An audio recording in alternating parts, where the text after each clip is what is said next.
Hello, everyone. This is Jason Rodriguez with Z Prime. Today, I have the pleasure of being joined by Jill Anderson. She is a Senior Vice President of Customer Service for Southern California Edison. Jill, how are you doing today?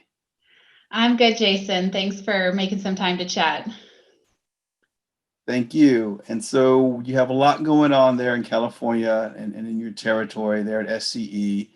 And so, just want to spend some time talking through several of the initiatives, lessons learned from 2020, and some of the big things you guys have planned for 2021. But first, I have to start with, how is Southern California Edison approaching and handling this current surge of COVID-19? Yeah, COVID has definitely put a big spotlight on the customer relationship, for us, for I think every business. And for us, when we think about the customer relationship, trust is absolutely at the center of that. And when we talk about how we've been responding to COVID, I think a lot of that centers around how we are working with our customers to build and to maintain their trust through all of these challenging and really uncertain times. So things that we did, the first thing we did when we started to see, the economy was gonna crater, we knew our customers were gonna need help. So we immediately put in place protections, we suspended late fees, we have paused any disconnections because of non-payment. We have all that still in place today for residential and small business customers. And we got creative with how we can communicate with our customers during this time. We started using our team members at our customer contact center to reach out to customers so that if we knew we were going to have an outage that would affect them, we know customers are working and schooling at home right now, and any kind of power outage is going to be even more disruptive than usual. So we reached out proactively to many customers to explain, why are we continuing to do critical work to make the grid more resilient, before wildfire season, and what kind of services we have available to help them, knowing that, how disruptive an outage was going to be. So I think that's, some of our approach has been, think about what does the customer need? How can we keep them informed? And at the end of the day, showing them that we truly care about them. I think if you think about the kind of things our customers are going through, a lot of our team members are going through that too, right? Working at home, schooling at home. And so the conversations that we're having right now, you can hear the empathy from our team members as we're talking to customers. And I think that's what it all kind of comes down to, is that showing that we care about you. And that's really what customer service is.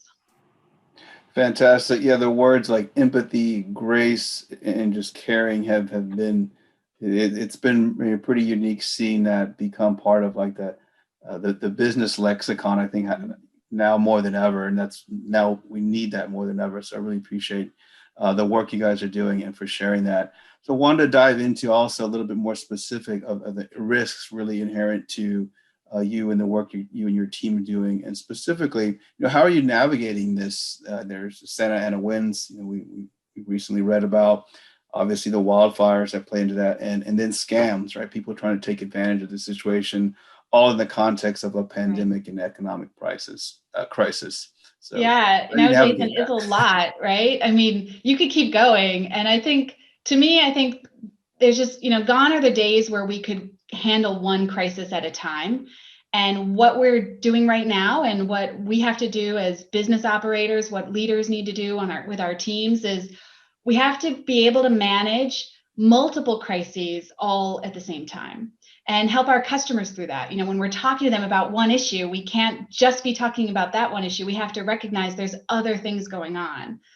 And in the backdrop of all of that is climate change, and the impacts of climate change that we are experiencing today are making a lot of these risks that you just mentioned, they're making them significantly worse, right? Like Mhm. weather. For us, a statistic that still blows me away is in 2020, we experienced 5 out of the 6 largest wildfires in California history in 1 year. Wow. And it's going to continue to get worse and be a bigger challenge for us to manage. So, making sure that our grid is resilient against wildfire and these extreme weather events is critically important to us. But the winds that you mentioned, we're actually in the middle of a windstorm right now.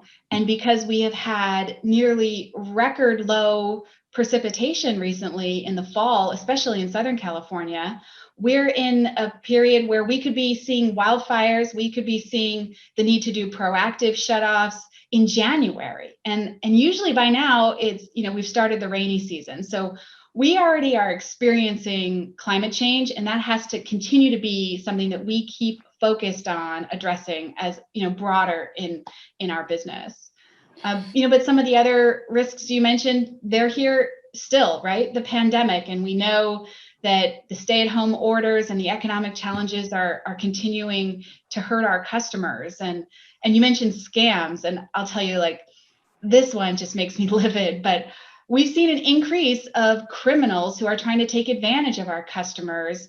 They know they're vulnerable. They know that they're behind on their bills, and they're calling them to steal money from them and threaten disconnection if they don't pay over the phone with those like prepaid cards and things like that. So I spend a lot of time. I do, external outreach to try to educate our customers that we are not doing disconnects right now. We will never ask you to pay over the phone, or we will disconnect you. And we work with law enforcement to try to shut down those scammers. But it's a lot. It's a lot on our plates. It's a lot of impacts going on with our customer. And just one other thing on this, I would say, is that kind of common throughout all of it is, we as a business have to keep focusing on operating with excellence, like making sure that everything we do, that we do it well, that we're doing it right. And with our customers, a lot of that comes down to making sure that we're keeping the commitments we make to them. It's not that they'll never lose power, but it's that when they do, that they hear from us when it's going to be restored, and that's reasonably accurate, and they can trust us with that. So, all of that has to be part of how we're engaging as we go through, what's going to continue to be. 2021 is not going to get easier compared to 2020. Agree, which is a good segue into this next question into 2021.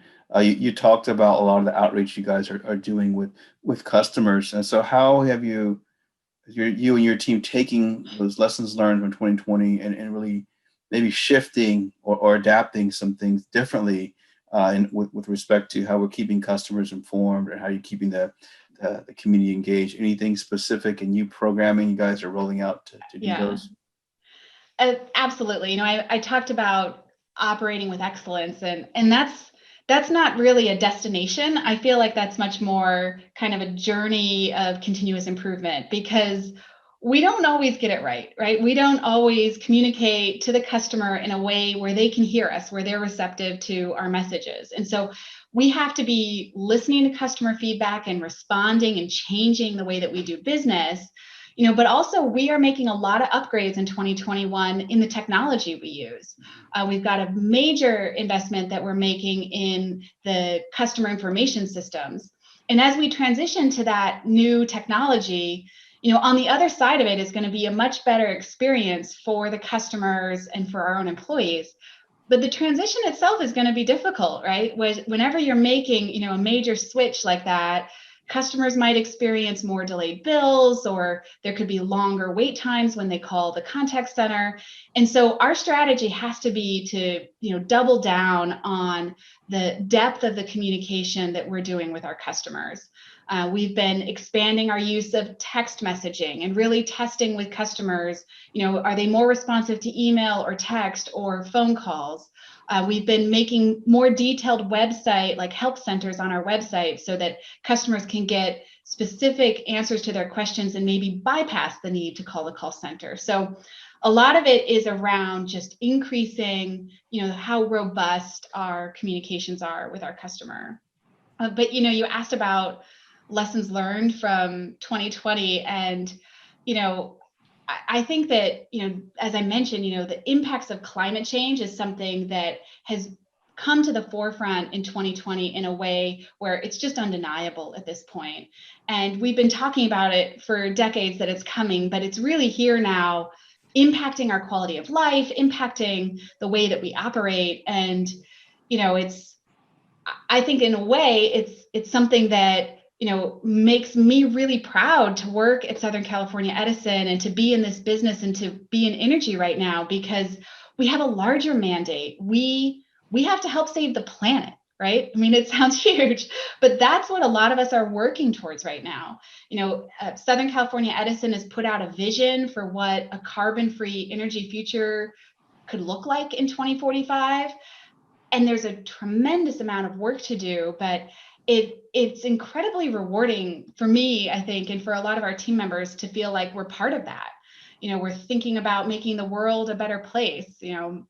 I've got two young daughters, and when I think about by the time they're old enough to get their driver's license, that the majority of cars sold are going to be electric, that as a driver they're never going to go to a gas station. And I think that I get inspired by that and being part of that bigger mission, and that helps get me through what this period right now we have with all these risks and challenges that you mentioned, because Mhm. we're all working towards, I think, a greater good. Yeah, yeah, certainly. And even, talking about the workforce and how you encourage and inspire them, that those younger workers want to be aligned with that purpose-driven work, and just a great time, as challenging it might be to be in this industry.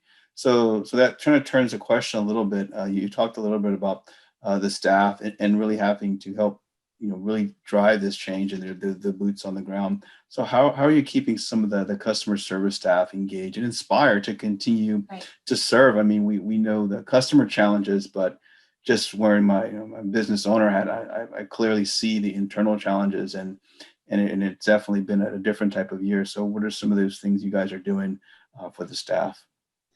I think one part of it is making sure that we're keeping, a focus on the future, on that broader mandate and mission to deal with climate change, because we know that that is attracting and helping us retain some really great talent. We've got a team, e-mobility team that works on electric transportation at Edison, and they have been a great feeder pool for us for talent. We've been able to really attract some incredible people and leaders, and then once they're in the business, then they can see the bigger business and the bigger picture, and go to other parts of the organization. So I think it's a combination of focusing on the critical role that we play in people's lives. I mean, the essential service that we provide, which is, again, COVID has helped to expose what is really essential these days.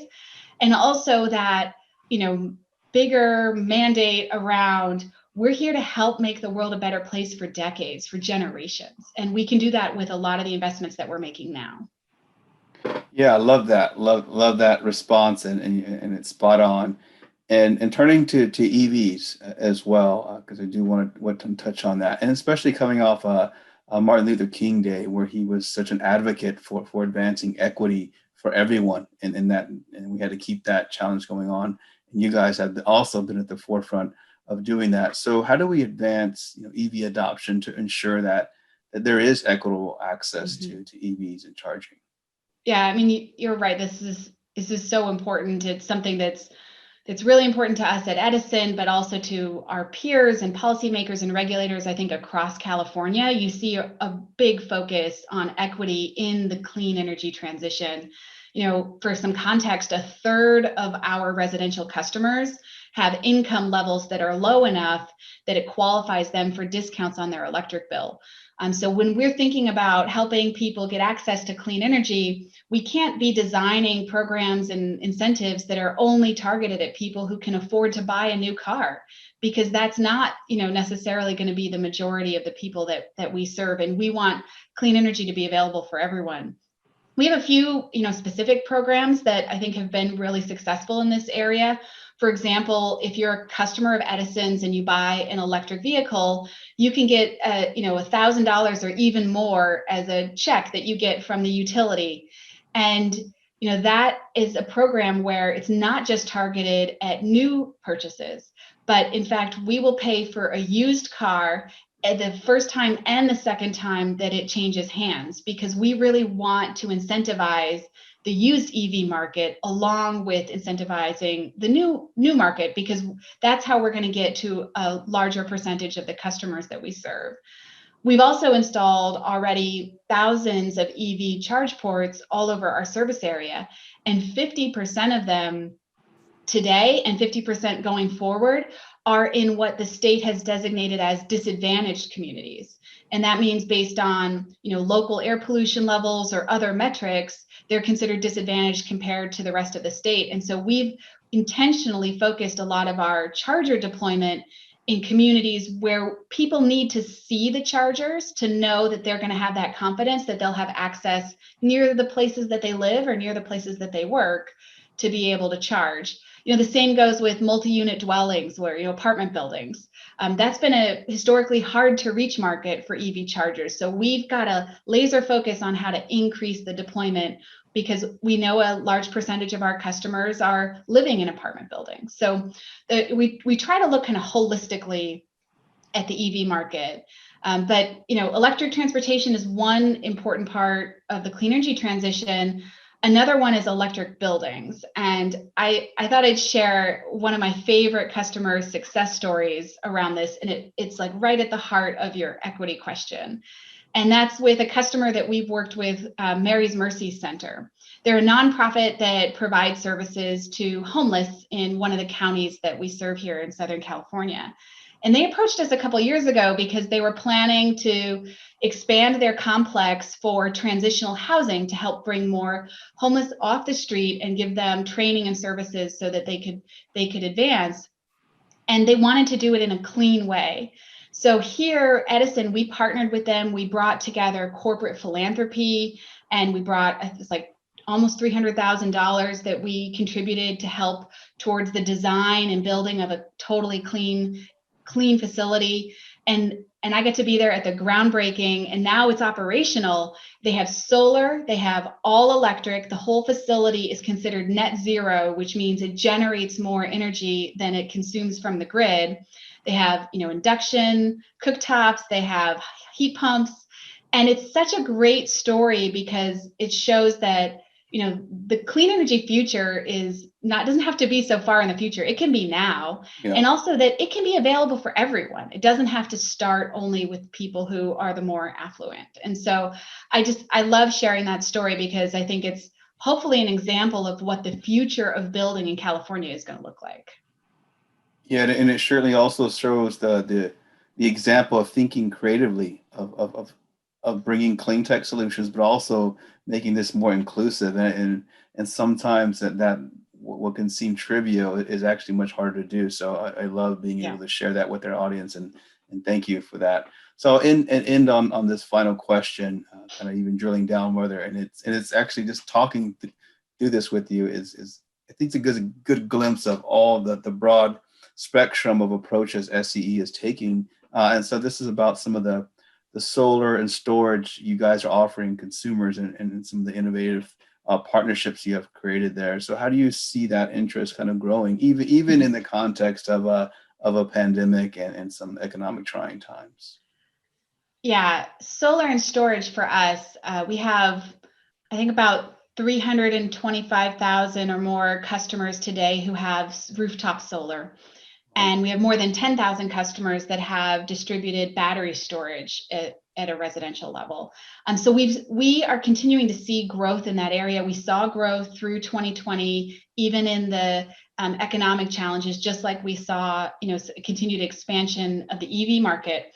But we think there's a great opportunity here for customers where there's value to them today, not just economic value, but also the resiliency value. We were talking about windstorms and wildfires. And I think that we also have an opportunity to make sure that as we continue to support the growth of these technologies, that we're keeping equity at the forefront here too. So there's a couple examples. We've got, I think we're in the second year now of a huge program. It's $100 million a year across the state of California that's putting solar on multi-family affordable housing units. So that's trying to get, solar into a broader base of our customers. We also have incentives for customers to install battery storage, and based on, their income levels, they can get an even bigger incentive if they qualify, right? If they're on the lower end of the income And that's because, all of that to us is helping our customers with resiliency. We're making the grid more resilient, and we know we need to as we see the impacts of climate change, but we need our customers to be more resilient too. And I'll share one other great customer story I think here that's responsive. And that's a project that we did that just went operational last fall at San Jacinto High School in our service area. The high school had solar and storage already installed, but it wasn't designed in a way that they could fully island in the event of a grid outage. They were using it, to have clean energy on site and to manage their bills, but we wanted to help them to become a microgrid, basically. So we invested and helped the customer, worked with Tesla, who was the provider of the solar and storage, and we made some electric upgrades and a microgrid controller. So now the high school can completely island in the event of an outage in the area. And we went even further and partnered with the American Red Cross, helped train, some of the staff so that they could open and operate as a shelter in the event that, the surrounding community or an area has to evacuate for any reason, earthquake or wildfire, so that the shelter could provide power to the community. And so I love this story because we're really making a greater use of an existing investment the customer had made already. And you're making it so not only that customer, the high school, benefits, but that the community surrounding the high school can benefit too. And I think this one, kind of like the Mary's Mercy Center story I shared, these to me are all glimpses of what's hopefully going to be considered normal in the not too distant future. And I think our customers are demonstrating there's demand for clean energy, for these technologies, that the experience that customers have can be better than the dirtier alternatives, that the economics can make sense today. And, I think that's all part of what's inspiring and exciting to be in this business right now. I completely agree, Joe, and I think that's a fantastic way to wrap it up. Again, I really appreciate you joining us today and wish you a great new year, and maybe we'll have you on hopefully sooner rather than later. Thanks, Jason. Great to talk.